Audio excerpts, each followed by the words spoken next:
Hello and welcome to Trading Hour live from the CNBC-TV18 Motilal Oswal studio. I'm Sonal Bhutra. With me as always, Reema Tendulkar and Hormus Patakia. Good morning, guys. Well, big events which were lined up so far. We were watching out for them, and today we finally have the RBI policy outcome, status quo, and the market seemed to be okay with that. Actually, I would say we are at the day's low right now, but that is something which was largely expected, right? That it would be a status quo. But our poll did suggest that the street is split between a rate cut and status quo. But for now, we are looking at markets at the day's low, down around 93 points. A bigger cut is coming for the mid-cap index, so down around 1.1%. We have Nifty Realty, which is seeing the biggest cut right now. So it's a 2.5% cut on the Nifty Realty currently. We have Nifty IT, which is following suit. Then we have Nifty Pharma as well. So these are the top three losers in terms of sectoral moves. We also have the small cap index, which is not doing so well. So 1.3% gone there. A lot about the commentary is something we'll be watching out for in the press conference, which is scheduled at 12 p.m. today. But all in all, we do have a market which is trading with cuts. We'll have to see which way things go now. Well, you know, as Ritu was saying, it's a bit of a hawkish pause because they have increased the inflation forecast for Q1 of next year, and it stands at 4.9%. And I think that is something which has rattled the sentiment. So although it's a pause on expected lines, the commentary, I mean, the tone and tonality appears to be a little bit hawkish, according to economists, and that explains why the stocks, markets have fallen. But, you know, there were two big market moving events. One of them was the RBI policy. That's done and dusted. And the next one is, Trump, because he spoke about substantially increasing tariffs in the next 24 hours, and that clock is ticking. So that's the second one. But as you can see, mid-caps have fallen a little bit more. The mid-cap index is down over 1%. DLF is under pressure. DLF is down close to about 1%. So generally some softness in rate sensitives. And I think you should keep your eye on trend, because the last time I checked, I think trend has fallen ahead of its numbers. So there was a bit of an intraday slide that we saw in trend. But there's lots of individual stocks. Hormus, in fact, has moved over to the big wall. He's going to put the spotlight on all of them. Hormus. Well, you know, if you talk about the market today, it almost reminds me of that line, like, aapko charo taraf se gher liya gaya hai. It almost reminds of that, because there are so many cues to track. And of course, there are a lot of broader market movers, earnings reactions, expecting earnings as well. We'll start off with Zinka Logistics. Then the market is at the day's low. We'll start off with some positives. Then look at Zinka Logistics here. 14% higher on that stock. The third day of gains. And with this move, the stock has already doubled from its IPO price of 273 rupees, and almost 50 lakh shares have already been traded in the first couple of hours of the trading session, in a 20-day average of just 1.1 lakh. The other positive earnings reaction is Transrail Lighting. It listed recently and is the biggest single-day gain that the stock has seen since January of this year. It's cooled off slightly from the highs of the day, still holding on to gains of around 9%. And with this move, the stock is up well over 80% from its IPO price of 432. And this stock has also seen already 1 crore shares being traded, compared to a 20-day average of just 10 lakh shares. Now on to the negative side then. Anup Engineering came out with numbers yesterday. They were a bit under pressure, and you can see that in the stock price now, 7.5% lower. It has now declined in 4 out of the last 5 trading sessions. Not a very heavily traded stock. So 45,000 shares have been traded so far, compared to a 20-day average of just 10,000. But the one that is making new highs every single day is Godfrey Phillips, smoking hot, if you could call it that. Well, third straight session of gains, 8% higher on that stock, now crossing the 10,000 rupee mark as well. And with this move, the stock has doubled in 2025, a 100% move on the back of a 150% move that it had already seen last year. So positive moves coming in from Godfrey Phillips, but a lot of the broader market movers on the downside as well. Oh, yes, there are many. So Street wouldn't mind some green on the screen as well. Thank you so much, Hormus, for joining us as always. Markets continue to see a slide. But while we do that, let's also get a corporate conversation going. Castrol India reported a steady Q2 of calendar year 2025. Revenue surged 7%, EBITDA increased 8%. Other income, however, declined. Kedar Lele, who is the MD at Castrol India, is joining us now to discuss more and tell us about the outlook going forward as well. Mr. Lele, good morning. Thank you so much for joining in. Can you give us a sense of what the volume growth was this time around, YOY and on a quarter-on-quarter basis? What is the outlook for volumes for the entire calendar year, considering that it has been a single-digit growth on the top line? Good morning, Sonal. Wonderful to be here. And in an environment where most of the consumer companies are talking about volume growth, which is low single digit, you would have been really happy to see Castrol putting 8% of volume growth on for Q2 of the calendar year that we follow. This comes on the back of 8% growth that we did in the Q1 as well, which was the March quarter. And that with 7% revenue and 8% EBITDA tells you that we have been consistently delivering on our promise and on our commitment and delivering this through initiatives which have been talked about in the past. So there's nothing new. I also talk about there's no exceptional item in this quarter. This is core business delivering with the strategies that we have talked about. And just to talk about two of them, the one is we have found great amount of joy with industrial focus that we have adopted. And I do believe that India is going down the industrialization path. With Government of India, of course, talking about PLI, and from electronics to aeronautics. Most of those industries are coming to India now, and we have realized that Castrol, which is a big consumer brand, could actually do magic in industrial. So our proposition is simple. Take lube off your mind if you're running a factory, and we can do the job for you. So that has really given us a good double-digit growth this quarter. And I spoke about the Bharat strategy in the beginning of the year, and Bharat strategy really is not just about going down the India in rural and Mufassal towns of the country, but also about the proposition of Castrol at affordable prices. As you know, a large number of households and villages now own bikes and cars. In order to be able to keep them running, you require lube and servicing. And we've realized that just by making our product affordable and making them available, we've been able to expand. So that part of business is also growing double digits. So Kedar, I just wanted to confirm, you said double-digit growth and 8% volume growth. So I'm a little confused what the number is. I said from the two big initiatives which are making me delighted about our strategic thrusts, which is industrial and rural, have delivered double-digit growth for us. So I was breaking open the 8% volume and 7% value growth for you because I thought that was your question as well. Yes. Understand a little bit more about the flavor of growth that we have delivered. Got that. And will you be holding on to, at a consolidated basis, the 7-8% kind of revenue growth as you've seen and margins within 22 to 24%? See, I always stop myself from giving forward guidance on our kind of growth. But if a company like ours puts two quarters, one after another at 8%, which is 2x of the industry growth, then I think it's a good sign of what things could come in the future. No, I meant, are you seeing any softness or this should continue? I'm not seeing softness the industry softness continues. Industry grows at 3.5-4%. Castrol is growing at 8%. So we would want to grow faster than the market so that we deliver competitive and profitable growth. And 22-24, in my opinion, was a very tight band. I want to use 21-24 because there are times when we do want to do stuff which will make our business future fit. But if that is the EBITDA margin that we can deliver, then we have a business that will be very good to look at and to watch out for. Kedar, two parts to my question. First is about the industrials business. You've sounded very bullish about it over the last couple of quarters. It's a very small business as of now, but over a period of time, do you see that becoming a significant part of your overall business? If you have a number on that, that's part one. And part two being the rise of electric vehicles that you are seeing currently in the country with more encouragement towards EV adoption. Do you see that impacting your business in some way or the other? If that 8% volume growth puts it under threat?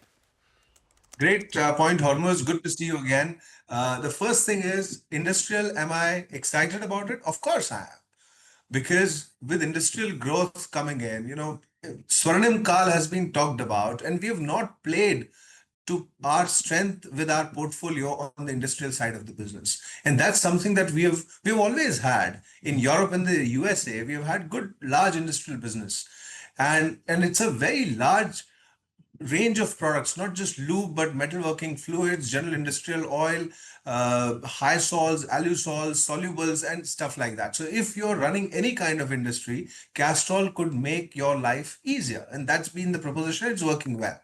It is a small part of business, but as I keep saying, the size of business is what your predecessors got you. Growth is what you can deliver.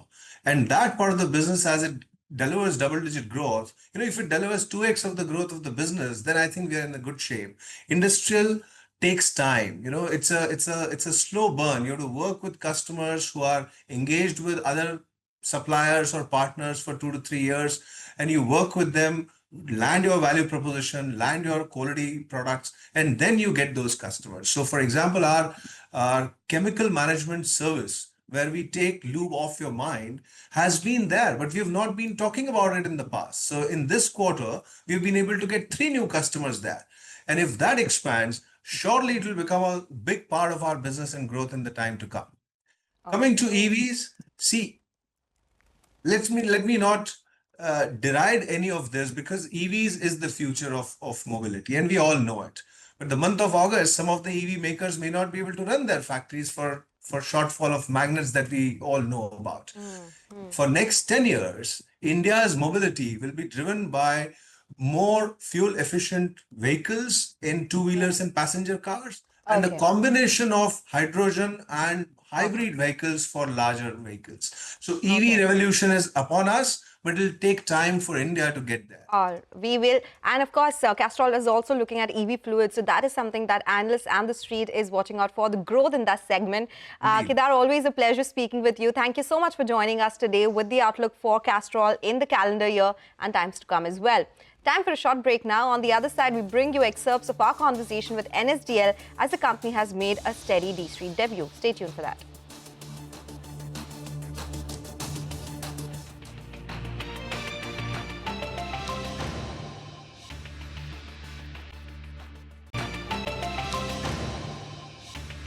Welcome back. 100 points lower on the index, but the listing of the day has been NSDL. Of course, there are two other companies that listed. We will get to the management interaction in just a bit, but of course take a look at the stock price. It listed at a 10% premium. It's building onto those gains now, 14% higher on that stock. At 910 is where NSDL is. But in conversation with the management of NSDL, Rachna caught up with Vijay Chandok, the managing director, and began by asking him if they were planning on a bigger play in the retail segment after its listing. Listen into a slice of that conversation. NSDL is across the entire spectrum of capital markets. It's just that we are very strong in the when it comes to the institutional side with very strong market share numbers. But when you look at the retail and the HNI side, actually it's important to highlight that there is close to 67-68% of market share in terms of custody value in the retail side that is actually sitting with NSDL. So NSDL is spread across. I just want to correct that little bit of a How do you clear that perception? Because that is a very common perception. I'll tell you, the narrative, the larger narrative in the common media has been built around the number of accounts, right? Well, I do consider number of accounts as an important parameter, but to run away with that narrative that that's the only factor that decides whether you are present in retail or not would be just stretching the agenda a little too far. So I just want to nuance it by saying that we are very much a player across capital market place. Okay. Again, now that nothing would shift after listing, how do you see them changing? What are the priorities that you would sort of pull them up on the list for your growth, and what's the outlook like? So first and foremost, I think it's important to bring out the point that NSDL has been in many ways a player in the capital markets, playing a role of nation building. Over the years, we've had the vision of bringing digital services to capital markets with dematerialization. That has been transformational for the Indian capital markets. That has led to bringing in a lot of transparency, trust, convenience, access, technology to the common investor. And all that has resulted in many ways, the proliferation of investors that we've seen over the last several years. And we've seen greater participation. So I think that's been pioneering role that NSDL in many ways has played. As we get listed, I think the responsibility on us only increases. We had much fewer shareholders. Today we have more than 1 million shareholders. That puts enormous expectations, responsibilities and trust back on us. We have a regulatory role to perform. We have a nation building role to perform. So I think those will remain priority for us. Within that, our focus would be to completely put our attention around the customers. What can we do to make things easier for them? How can we expand technology-based access to them? There are new technologies that are going. And therefore, technology-based services that we are known for offering is something that we will redouble our efforts to. That was my next question, that what kind of tech investments are you looking at? So I can talk about some of the themes that we are pursuing on technology. We certainly will be increasing our tech outlays as we have moving into the current fiscal year. But the more important thing is that the tech outlays would go into broadly 3 or 4 areas. One would be capacity building, because clearly we are seeing more and more growth in the markets. We are seeing the need to expand capacity to take care of newer investors and more investors coming into the markets, plus more products are also getting added to the markets. The second would be what we call technology-based resilience, cybersecurity, that whole domain, which brings stability, which brings salience, which brings response time, which brings cyber risk domain into a much more invested sort of a place. So that's the second area of focus. We are clearly seeing opportunities to invest in automation. Today, there are lots of tools which have started coming using new age tech. We are seeing that it is important. We are an operation-centric company, so bringing more and more of these tech tools, new age tech tools for automation is an area of focus. And the fourth, and I think an equally important area amongst all the 3 I spoke, is customer experience. Clearly, that's an area that requires heavy lifting. That's an area that requires more investment. And that's an area which is based on the model of personalization. So we are talking segment by segment, customer by customer, and bringing in more and more personalized experience enhancement investments. Sure, but there's a wide margin gap when we compare it to CDSL. What are the levers of profitability that you'd like to accelerate on? So if you ask me, we already have a big presence, and I elaborated the presence across various segments. One of the areas that we certainly want to improve is in terms of number of accounts in market share. Because the way in which pricing models have played out in this space is more on numbers of transactions rather than ad valorem value of transaction. So is there a difference in fees, and would you recalibrate pricing? So as far as pricing is concerned, I think pricing for our entire industry is in many ways determined regulatorily. So we will be completely guided by the regulatory sort of expectations on pricing. But would you want recalibration? So, pricing gets looked at from the viewpoint of having a fair pricing that can be offered to the customer. At the same time, there is enough on the table for all stakeholders. And it gets sort of looked at in that perspective. And I think when you look at from that perspective, pricing has played out quite well, for our industry. Given where we stand, I think pricing is well established, well placed, and virtually since it's determined by the regulatory sort of expectations there is very little to choose from between the two depositories. Right.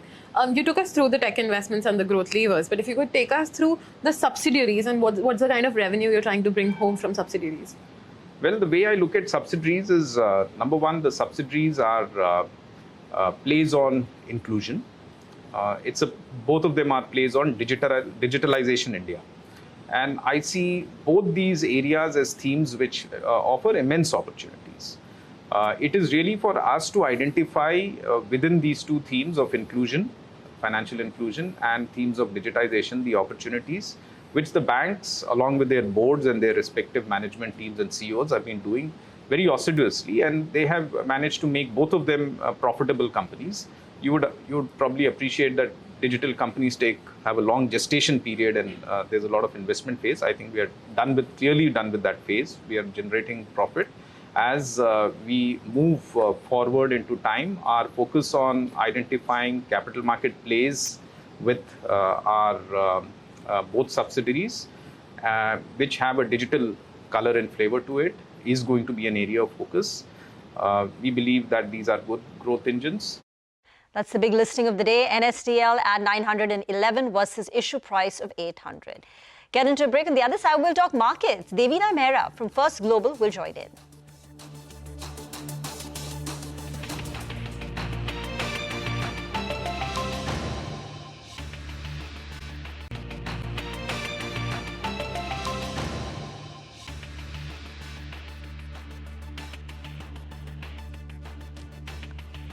Welcome back. The Nifty's at 24,550, thereabout.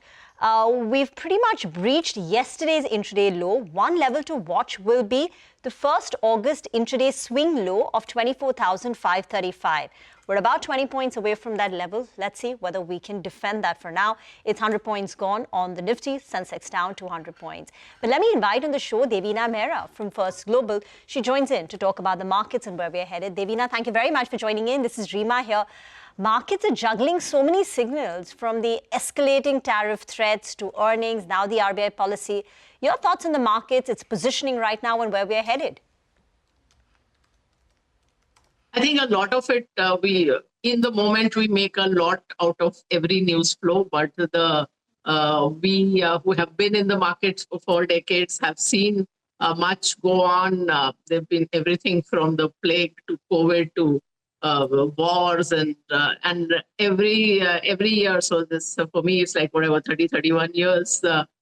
There's been a union budget which has changed taxes and tariffs. So I think there's no point getting caught up too much in the noise of the moment. And if you step back and look at it, I don't think there's a risk of a major crash. I mean, not that there can't be any downside from the market. But overall, my advice has been that whatever is your equity allocation, you should remain invested. And the second part of that is that you should not have 100% in equity, then you should not have 100% in India. So not 100% in equity, not 100% in India. So what would the portfolio split look like right now? Of course, it's different for different people, but just trying to understand what are markets factoring right now, and if there are any other asset classes that you are liking right now, Devina. So first of all, as I said, don't be 100% in India, and let me give you a sense of why I'm saying it. And the second part of that is that US is also not the rest of the world. I mean, there's a whole wide world out there. For example, if you look at the currency side, it looks as if the rupee has not depreciated that much this year, because against the US dollar, it's gone down only 2.2%, but it's gone down almost 15% against the euro and against the Swiss franc, about 9% against the pound. So that is how your savings or investments can get eroded. And when you are planning for financial goals, which are 10, 20, 30 years ago, later, you cannot factor this out. And when I started working, the dollar was 12 rupees. So if I had not thought of this somewhere along the way, I would have lost 90% in currency depreciation alone. So that's the wake-up call that every Indian must look at. I mean, it's very simply, don't put all your eggs in one basket, even if you think it's a good basket. That is why, I mean, this is a real cause for me, and that's why at First Global, we have something where people can get a true global exposure across asset classes, across geographies, starting at only $10,000, which now, of course, is 8.8 lakh rupees. So that's the very important part. Although, as I said, it's not as if that I have a view of any looming disaster in Indian markets. So whatever is your India equity allocation, also you should remain invested, but never have 100% in equities. Devina, good to have you on the show. You know, would gold be one of those baskets where you would put your eggs into? Because as a matter of fact, as a safe haven asset, you would believe that with all the headwinds surrounding us, the prices of gold would only go higher in the near future. May not be in the immediate term, but over a period of time, the asset itself is up almost 30% in 2025. So first of all, on gold, yes, it should be part of your asset allocation, except that it should not be a very big part of your asset allocation. Right now, as we speak, we are a little more positive on silver rather than gold, but that's an aside. You spoke of gold as a safe haven. Please go and look at the 50-year chart of gold. In dollar terms, the price of gold in 1980, it reached one peak in 1980. So 19 years after that, in 1999, it was actually still down 60% from that 1980 peak. After 19 years, it was down 60%. It reached the 1980 peak again in 2007. So it is 27 years. Then the next peak, it again fell 40%. In dollar terms, gold has been more volatile than equities, whether you look at S&P or whether you look at global indices. That's how volatile gold is. It is no safe haven. The only reason gold looks fine to Indian investors is the rupee chart of gold, which is essentially a rupee depreciation chart. So it looks good in rupees because rupee has been depreciated over the against the dollar over this period of time, and that's why our grandmothers were not wrong in buying gold, because at that time gold was the only currency hedge. You could not invest in overseas markets; it was prohibited. Now you can invest, so gold is not the only way to get an international exposure. So what percentage of the portfolio would you have in gold/silver? And for pure Indian equity markets, what would your top bets be? So gold is an asset where you, at the maximum, you can have between 5 and 10%. It's not an asset where you should have 25, 30%, and I would say gold and silver together. And in terms of the Indian markets, we have been overweight pharma and healthcare and auto components since the beginning of 2024. We have trimmed a bit here and there, but we would still be overweight. FMCG, we are overweight, though again, there has been a change in the stocks, and some of the larger stocks that we had been holding for years, we have got out of, we got into stocks, not really small stocks, but smaller than the very large caps. And so those are sectors we would be overweight. We'd still be slightly overweight the industrial, slightly overweight IT. And there are sectors like real estate, the energy, utilities, where we will be very underweight. Banks, while we are not overweight, we are holding more than we used to. So we're still somewhat underweight, but we are holding more than we generally did in banks, because I'm a nervous investor in banks. Now, you've spoken about this in the past, but this auto comms is not Trump insulated, right? So explain to us that, things are very uncertain and predictable now on the tariff front. And also on pharma, do you think it is at risk? Actually, I see it's always a bottom-up thing. So the sectoral allocations are not top-down for us. They are a resultant of the stocks we pick. And we have checked that most of our picks in both pharma and auto components are more domestic oriented. So that's so they do not have that much of an exposure to the US. So that's the pattern, it turns out, which our systems liked and where we are invested, and which is the reason why we have not gone out. However, on pharma, I have a view that on one hand, Trump keeps talking of bringing down healthcare costs for the US citizens, and really Indian drugs are the least expensive option they have. So whether it would make sense to really increase the healthcare cost further. So that's a separate thing. But as I said, our portfolio is more domestic oriented in both these sectors. Okay, so domestic oriented, that's the theme that you like, Divina. Always a pleasure speaking with you. Thank you so much for joining in today with your thoughts on the markets. So many moving parts. Of course, we'll get to know as and when things develop, and we'll keep getting you those updates as well. Time for a short break. Management of Sri Lotus Developers and Realty will join us now. The company has made its D Street debut. We'll get talking to the management now.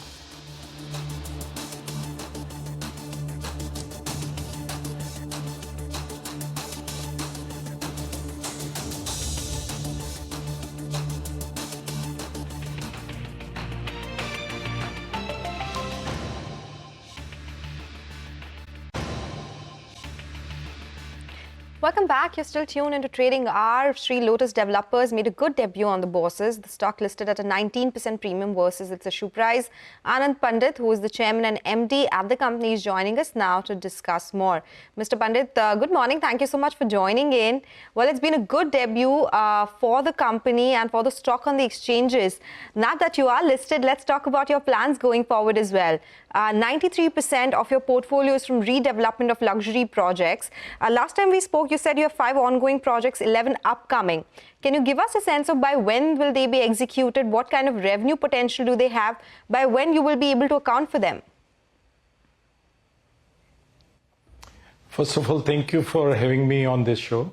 And yes, we are very happy that we are now a listed entity. Right now, we have got several projects which are, as we explained earlier, we are more like a product company, and we try to finish our every project very fast within 2.5 to 3 years. We have got right now 5 projects already under construction. Some of the projects right now under approvals, and some projects will be, I mean, this financial year will be launching about 6 to 7 projects. This is what our pipeline is right now. So total altogether, about 16 projects would be within 1.5 years. About 16 projects will be starting. So what would the potential be from these projects, Mr. Pandit? If there's a ballpark figure, how much would it add to your P&L? Figures, I think it will be difficult for me to guess, because depending on market condition, how much it would be. But approximately 9 lakh square feet will come into pipeline. And, whatever our last figures, it will be better than those figures, I feel, because the projects what we are talking right now in the pipeline, those are more high-yielding projects. Those are more like on the ocean front or garden front, those kind of projects are there. Also, some of the projects, those are on in Bandra and in Midtown. So that yield would be much better than what we were getting the yield earlier. So what is the bigger ambition? Now, you are a fairly dominant player in the Mumbai market, but your revenues are, say, 550 crore as of last year. Some of your competitors, and Mumbai is a fiercely competitive market, whether it's, say, an Oberoi Realty, they're so much larger in size. When do you think you will be able to double your revenues, hit that 1,000 crore mark? And for that, can you do it just by staying in the Mumbai market and expand to the Prabha Devis and the South Bombays? Or will you be open to looking even outskirts of Mumbai? Give us a 3-year or 5-year, the aspiration or ambition.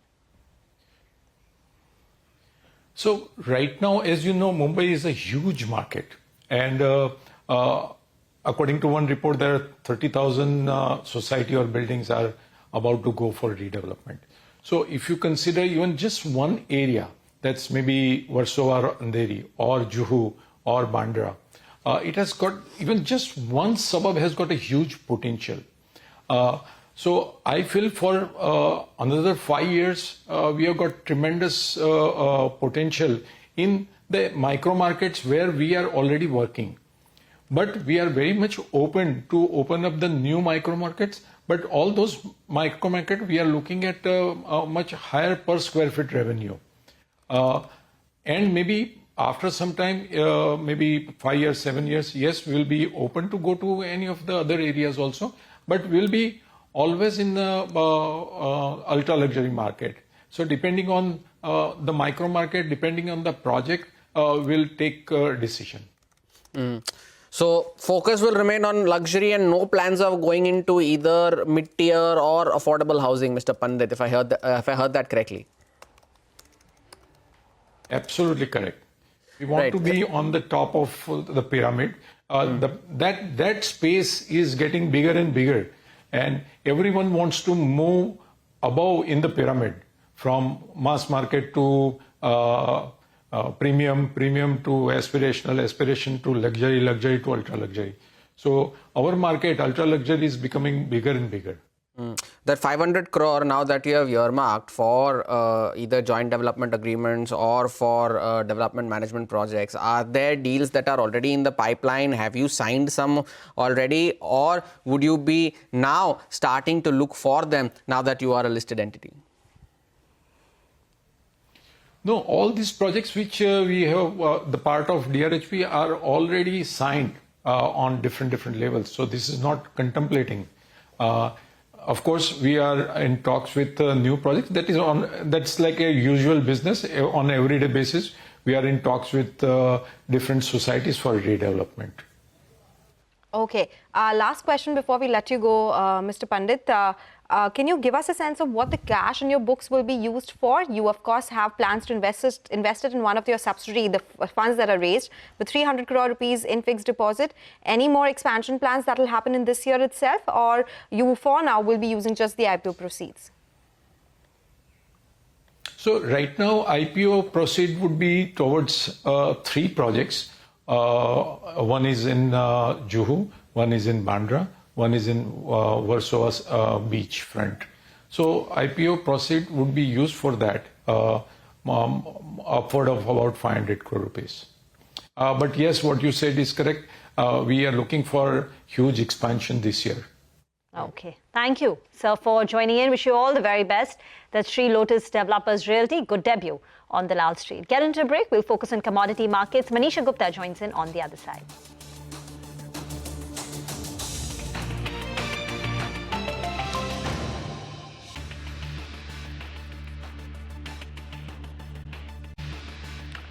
Welcome back. As promised, let's talk commodities. Manisha is joining in and she's putting the spotlight on metals. Yes, I'm looking at metals because they are quite edgy ahead of the US tariffs taking effect from 7th of August there. So when you look at the copper prices, well, it has been a very sharp decline in the previous week. We are trading around that 4-month lows. But in the trading day today, there seems to be some consolidation, especially for the LME and the Shanghai metals there. Prices clearly are off its record highs that we saw in the US markets for the month of July at 5.9. From there, we're trading at a 4.3 at this point in time. The further decline is prevented because there's a tunnel collapse in a mine in Chile, and that has led to nearly a month's worth of ores being suspended in sense of production. That seems to be supporting the copper prices. The other one is aluminum, which was trading at a 4-month highs in the previous week and has seen some profit taking. Well, China is refrained from targeting stimulus measures there, while China continues to say that they will keep the markets fiscal and monetary policy on the weaker side there, or will keep it loose there. But the point that it hasn't targeted stimulus measures to various sectors is what's bothering the street. In any case, China output production capacity for this year is capped at 45 million tons. Also, markets are looking at high demand in European Union. European Union has stopped buying Russian aluminum, and that is the reason you've seen those premiums continue to build in various international markets. If you look at copper prices, we are up by nearly 13% in this year until now, and aluminum is up 11% as well. So support continues, but there's a bit of an edginess here. Okay, it's thank you, Manisha, so much for joining us with what's happening in the commodity markets. But it's time for a short break. When we come back, we'll get you more on the markets on the other side.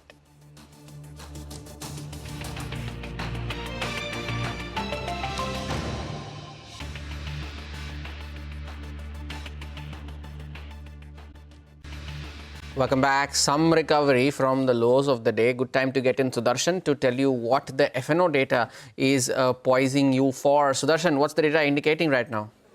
So in the opening, when market had opened, it had opened like near flat line. But as the policy details came out basically from RBI governor, market turned weak and Nifty is slipped below 24,600. One sector that has been underperforming for the last few sessions was financials. But today, Nifty Bank is trading near flat line and is relatively outperforming, and major cuts are being seen in the mid-cap index. Now, if you think that market is turned weak, one positive factor that is working out is that there is not much fall or upside we are seeing in the India VIX. It's still just around 12 levels, so there is not much pessimism. Also, if you look at the PCI, it's around 0.76 to 77. So if it's around 0.7, normally we see a bound. Now, if you look at the options data, on the call side, 2 options data are very active, and those are 24,700 and 24,600. And support is coming around 24,500. If you look at the 24,500 put option, we have seen an increase in the premium also. And that's the reason yesterday's closing of 24,722 becomes an important resistance part, and support for Nifty is now around 100 DMA, that is 24,047 if we breach 24,500. Now, fresh shorts are seen in Bosch after company had reported a weak set of earnings, and in the commentary, it has not mentioned anything about the restructuring, and short covering is seen in NCC after a weak set of results, but con call is underway. We'll have to see what does exactly company say about the outlook. Okay. Thank you very much for that. That's Divi's Laboratories Q1 numbers, net profit at 545, slightly lower than the CNBC-TV18 poll. But just a quick update from Uttarkashi, where at least 4 people have been killed and more than 50 remain missing after the cloudburst that triggered devastating flash floods in the Dharli village on Tuesday. Personnel from the Army, State Disaster Response Force and local police have managed to rescue 70 people by midnight. But despite persistent rainfall and challenging terrain that significantly continues to hamper ongoing operations, efforts are still underway to clear the blocked roads along Uttarkashi-Harsil route after multiple landslides triggered by the heavy rainfall disrupted connectivity in the region. Uttarakhand Chief Minister chaired a high-level meeting to review the rescue and relief operations that's currently underway in Uttarkashi's Dharli village. Prayers, from the CNBC team to the rescue operations, and this is really unfortunate, and the visuals are devastating. It is, and there's nothing that we can say that can make it better. Operations are underway, and of course, we'll be watching out for that. For now, we'll do one thing. We will take your leave on this edition of Trading Hour. Before we do that, let's quickly take a look at the markets, because as Hormus pointed out earlier, there is a recovery. When we started the show, the Nifty was down around 95 points. Now it's down just 60. We have seen some recovery in the mid caps as well, down around 550 points. And we do have numbers which are trickling in. For Divi's Labs, it has been a slight miss versus what the expectations were. So the stock has seen a cut from the high. So it is at the day's low currently. We'll get Ekta to get more details on this one. The conference call is at 1:30 p.m. so we'll get more details on this as well. But we'll take your leave on this edition of Trading Hour. Stay tuned. Halftime Report is up next.